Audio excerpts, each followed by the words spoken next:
ತಪಸ್ಸು ಕಾಲದ 3ನೆಯ ಬುಧವಾರ. ಮೊದಲನೆಯ ವಾಚನ. ಧರ್ಮೋಪದೇಶ ಕಾಂಡದಿಂದ ವಾಚನ.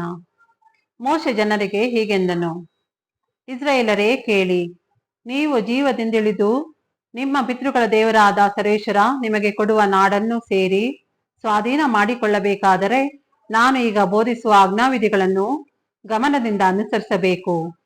ನೀವು ಸ್ವಾಧೀನ ಮಾಡಿಕೊಳ್ಳುವುದಕ್ಕೆ ಹೋಗುವ ನಾಡಿನಲ್ಲಿ ಅನುಸರಿಸಬೇಕಾದ ಆಜ್ಞಾವಿಧಿಗಳನ್ನು ನನ್ನ ದೇವರಾದ ಸರ್ವೇಶ್ವರ ನನಗೆ ಆಜ್ಞಾಪಿಸಿದಂತೆಯೇ ನಿಮಗೆ ಬೋಧಿಸಿದ್ದೇನೆ. ಇವುಗಳನ್ನು ಕೈಗೊಂಡು ಅನುಸರಿಸಿರಿ.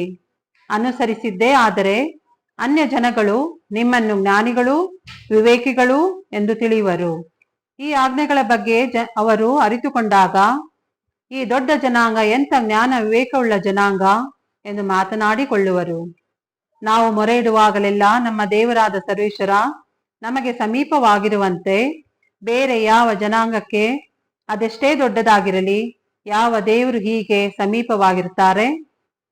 ನಾನು ಈ ದಿನ ನಿಮ್ಮ ಮುಂದಿಡುವ ಇಂಥ ನ್ಯಾಯಯುತವಾದ ಆಜ್ಞಾವಿಧಿಗಳನ್ನು ಒಳಗೊಂಡ ಈ ಧರ್ಮಶಾಸ್ತ್ರಕ್ಕೆ ಸಮಾನವಾದುದು ಬೇರೆ ಯಾವ ಜನಾಂಗಕ್ಕೆ ಉಂಟು? ಹೀಗಿರುವಲ್ಲಿ ನೀವು ಬಹಳ ಜಾಗರೂಕತೆಯಿಂದಿರಿ.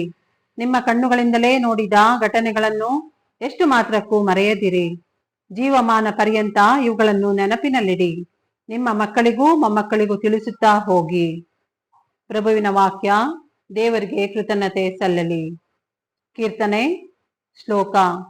ಜೆರುಸಲೇಮೇ ಕೀರ್ತಿಸು ಪ್ರಭುವನ್ನು. ಜೆರುಸಲೇಮೇ ಕೀರ್ತಿಸು ಪ್ರಭುವನ್ನು. ಸಿಯೋನೇ ಸ್ತುತಿಸು ನಿನ್ನ ದೇವರನ್ನು. ಬಲಪಡಿಸದ ನಾಥ ನಿನ್ನ ಹೆಬ್ಬಾಗಿಲ ಅಗುಳಿಗಳನ್ನು ಆಶೀರ್ವದಿಸಿಹನು ನಿನ್ನಲ್ಲಿರುವ ಮಕ್ಕಳನ್ನು. ಶ್ಲೋಕ. ಜೆರುಸಲೇಮೇ ಕೀರ್ತಿಸು ಪ್ರಭುವನ್ನು. ಕಳುಹಿಸಿರುವನು ಧರೆಗೆ ತನ್ನ ಅಣತಿ, ಸಿದ್ಧಿಯಾಗುವುದು ಬಲು ಶೀಘ್ರದಿ. ಸುರಿಸುವನು ಹಿಮವನ್ನು ಉಣ್ಣೆಯಂತೆ, ಹರಡುವನು ಇಬ್ಬನಿಯನ್ನು ಬೂದಿಯಂತೆ. ಶ್ಲೋಕ. ಜೆರುಸಲೇಮೇ ಕೀರ್ತಿಸು ಪ್ರಭುವನ್ನು. ತಿಳಿಸಿಹನು ತನ್ನ ವಾಕ್ಯವನ್ನು ಯಾಕೋಬ್ಯರಿಗೆ, ತನ್ನ ವಿಧಿ ನಿಯಮಗಳನ್ನು ಇಸ್ರಾಯೇಲರಿಗೆ. ಬೇರಾವ ಜನಾಂಗಕ್ಕೂ ಆತ ಹೀಗೆ ಮಾಡಿಲ್ಲ. ಆತನ ವಿಧಿ ನಿಯಮಗಳನ್ನು ಅವರಿಗೆ ತಿಳಿಸಿಲ್ಲ. ಶ್ಲೋಕ. ಜೆರುಸಲೇಮೇ ಕೀರ್ತಿಸು ಪ್ರಭುವನ್ನು. ಘೋಷಣೆ. ನಿತ್ಯ ಸೌಭಾಗ್ಯದ ಅರಸರಾದ ಪ್ರಭು ಯೇಸುವೇ ನಿಮಗೆ ಸ್ತುತಿ ಸಲ್ಲಲಿ. ನಾನೇ ಜಗಜ್ಯೋತಿ, ನನ್ನನ್ನು ಹಿಂಬಾಲಿಸುವವನು ಕತ್ತಲಲ್ಲಿ ನಡೆಯುವುದಿಲ್ಲ. ನಿತ್ಯ ಸೌಭಾಗ್ಯದ ಅರಸರಾದ ಪ್ರಭು ಯೇಸುವೇ ನಿಮಗೆ ಸ್ತುತಿ ಸಲ್ಲಲಿ. ಮತ್ತಾಯನು ಬರೆದ ಪವಿತ್ರ ಶುಭ ಸಂದೇಶದಿಂದ ವಾಚನ. ಆ ಕಾಲದಲ್ಲಿ ಯೇಸು ತಮ್ಮ ಶಿಷ್ಯರಿಗೆ ಹೀಗೆಂದರು, ಮೋಶೆಯ ಧರ್ಮಶಾಸ್ತ್ರವನ್ನಾಗಲಿ ಪ್ರವಾದಿಗಳ ಪ್ರವಚನವನ್ನಾಗಲಿ ರದ್ದು ಮಾಡಲು ನಾನು ಬಂದನೆಂದು ತಿಳಿಯಬೇಡಿ. ರದ್ದು ಮಾಡಲು ಅಲ್ಲ, ಅವುಗಳನ್ನು ಸಿದ್ಧಿಗೆ ತರಲು ಬಂದಿದ್ದೇನೆ. ಭೂಮ್ಯಾಕಾಶಗಳು ಉಳಿದಿರುವ ತನಕ ಧರ್ಮಶಾಸ್ತ್ರವೆಲ್ಲ ನೆರವೇರುವುದೇ ಹೊರತು ಅದರಲ್ಲಿ ಒಂದು ಚಿಕ್ಕ ಅಕ್ಷರವಾಗಲಿ ಚುಕ್ಕೆಯಾಗಲಿ ನಿರಾರ್ಥಕವಾಗದೆಂದು ನಿಮಗೆ ಸತ್ಯವಾಗಿ ಹೇಳುತ್ತೇನೆ. ಹೀಗಿರುವಲ್ಲಿ ಅದರ ಆಜ್ಞೆಗಳಲ್ಲಿ ಅತಿ ಚಿಕ್ಕದೊಂದನ್ನು ಮೀರುವಂತೆ ಜನರಿಗೆ ಬೋಧಿಸುವವನು ಸ್ವರ್ಗ ಸಾಮ್ರಾಜ್ಯದಲ್ಲಿ ಅತ್ಯಲ್ಪನೆಂದು ಪರಿಗಣಿತನಾಗುವನು. ಧರ್ಮಶಾಸ್ತ್ರವನ್ನು ಪಾಲಿಸುವಂತೆ ಜನರಿಗೆ ಬೋಧಿಸುವವನು ಸ್ವರ್ಗ ಸಾಮ್ರಾಜ್ಯದಲ್ಲಿ ಮಹಾತ್ಮನೆಂದು ಪರಿಗಣಿತನಾಗುವನು. ಪ್ರಭುವಿನ ಶುಭ ಸಂದೇಶ. ಕ್ರಿಸ್ತರೇ ನಿಮಗೆ ಸ್ತುತಿ ಸಲ್ಲಲಿ.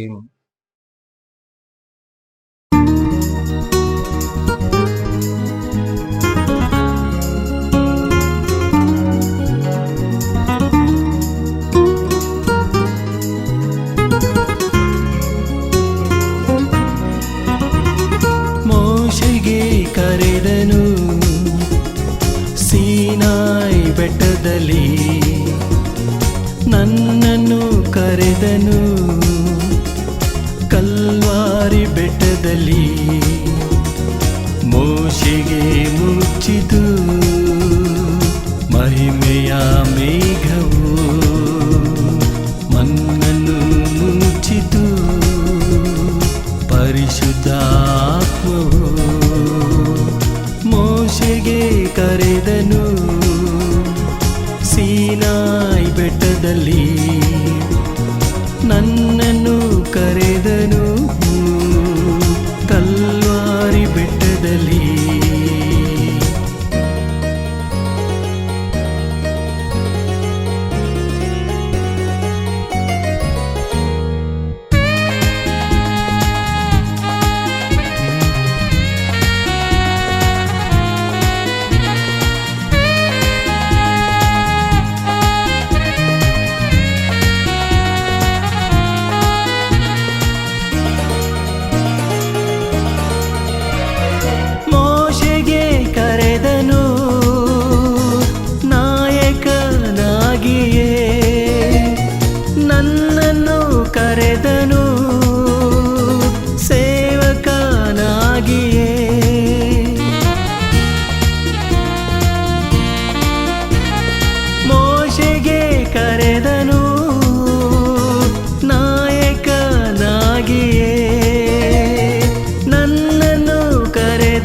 ಸೀನಾಯಿ ಬೆಟ್ಟದಲ್ಲಿ ನನ್ನನ್ನು ಕರೆದನು ಕಲ್ವಾರಿ ಬೆಟ್ಟದಲ್ಲಿ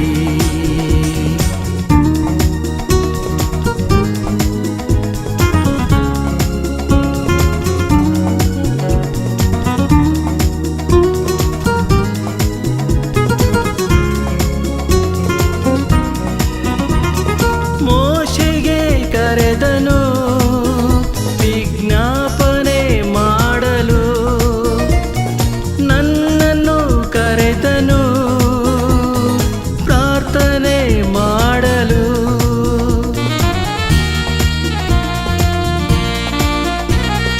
ಮೋಶೆಗೆ ಕರೆದನು ವಿಜ್ಞಾಪನೆ ಮಾಡಲು ನನ್ನನ್ನು ಕರೆದನು ಪ್ರಾರ್ಥನೆ ಮಾಡಲು ಪ್ರಾರ್ಥನೆ ಮಾಡುವೆ ಜಯವನ್ನು ಹೊಂದುವೆ ಪ್ರಾರ್ಥನೆ ಮಾಡುವೆ ಜಯವನ್ನು ಹೊಂದುವೆ ಮೋಶೆಗೆ ಕರೆದನು ಸೀನಾಯಿ ಬೆಟ್ಟದಲ್ಲಿ ನನ್ನನ್ನು ಕರೆದನು ಕಲ್ವಾರಿ ಬೆಟ್ಟದಲ್ಲಿ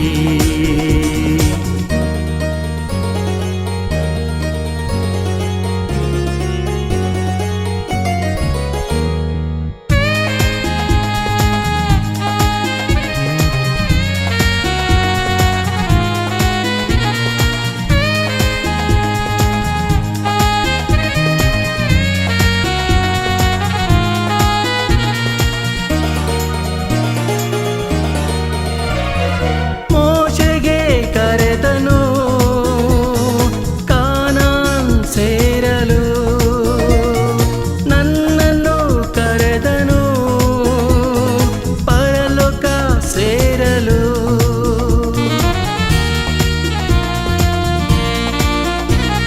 ಮೋಶೆಗೆ ಕರೆದನು ಕಾನಾನ್ ಸೇರಲು ನನ್ನನ್ನು ಕರೆದನು ಪರಲೋಕ ಸೇರಲು ಪರಲೋಕ ಸೇರುವೆ ನನ್ನ ದೇವರ ನೋಡುವೆ ಪರಲೋಕ ಸೇರುವೆ ನನ್ನ ದೇವರ ನೋಡುವೆ ಮೋಶೆಗೆ ಕರೆದನು ಸೀನಾಯಿ ಬೆಟ್ಟದಲ್ಲಿ ನನ್ನನ್ನು ಕರೆದನು ಕಲ್ವಾರಿ ಬೆಟ್ಟದಲ್ಲಿ ಮೋಶೆಗೆ ಮುಚ್ಚಿತು ಮಹಿಮೆಯ ಮೇಘವು ನನ್ನನ್ನು ಮುಚ್ಚಿತು